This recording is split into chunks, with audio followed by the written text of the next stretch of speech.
to the region? And if I could ask a follow-up to the Prime Minister, what pressure can be put on Israel? Is that something that you and the United States could work on together?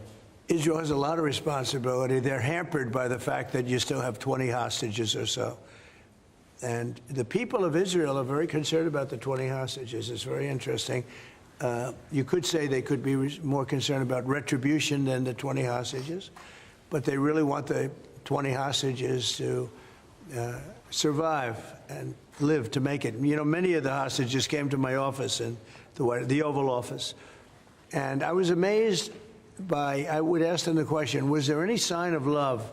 Was there any sign of, when you were a hostage and you have all of these people from Hamas around you, sometimes hundreds, sometimes 10, sometimes 2, but you're a hostage and you're being stored in a pipe. It's not even really, you know, a cave, or it's a pipe, a little pipe.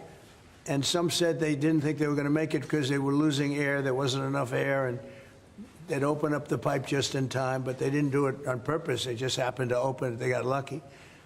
But I said, did they ever wink at you and say, like, don't worry, you're going to be okay? Did they ever give you some extra food, even if it was a piece of bread? Did they ever give you anything during that time? And some were there for 400 or 500 days now, right?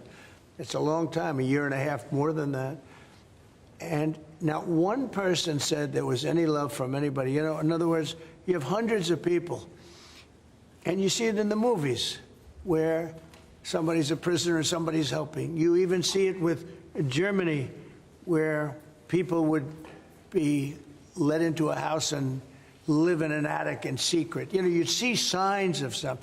I said, did you see anything like, did they wink at you? Did they say, don't worry, you're going to be okay? I never received, I ask that question all the time. I've never received one answer that said, yeah, they really wanted to help. No, the hatred is just incredible. But certainly an access to food issue. And what more can Israel do? And again, to the Prime Minister as well. Well, I think Israel can do a lot. I will say that Iran, I think, interjected themselves in this last negotiation. Can you imagine the beating they took? We wiped out their nuclear possibilities. They can start again. If they do, we'll wipe it out faster than you can wave your finger at it.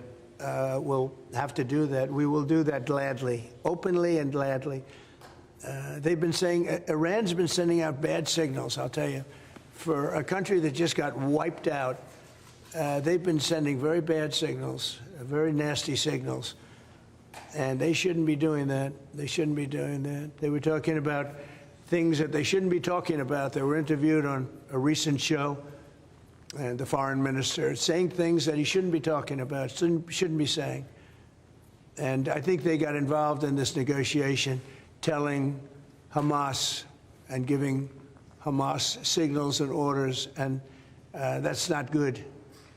That's not good. Yeah, I would say, look, we need to get the hostages out. They've been held for a very, very long time, and we must always start from there.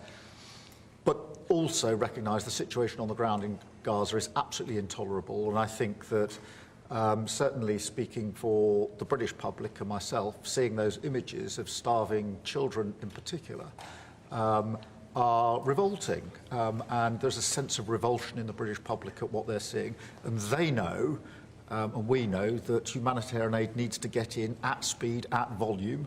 Yes, some could be airdropped, and we're working with others, with the US, with Jordan, on that, but the trucks need to get in, because that's the only way you can get the volume in, and we do thank the President for the work he's done to try to get to a ceasefire, which we desperately need, but also to put aid in to the region. There needs to be much more of that. We need to galvanise other countries in support of getting that aid in. And yes, that does involve putting pressure on Israel, because it absolutely is a humanitarian catastrophe now. We also need to look beyond that situation to what then happens in the event of a ceasefire, which is desperately needed. And that's why I'm really pleased that we're having a discussion about what a peace plan would look like after that, the component parts of that. And we have to be really clear at this point that Hamas can play absolutely no part in any future governance in Palestine and and in Gaza. And it's really important that we're clear about what triggered this, who took the hostages, and calling out Hamas for what they are, which is a terrorist organisation. But I think today the focus has to be on getting that humanitarian aid in at speed. Will the UK avoid your pharmaceutical tariffs?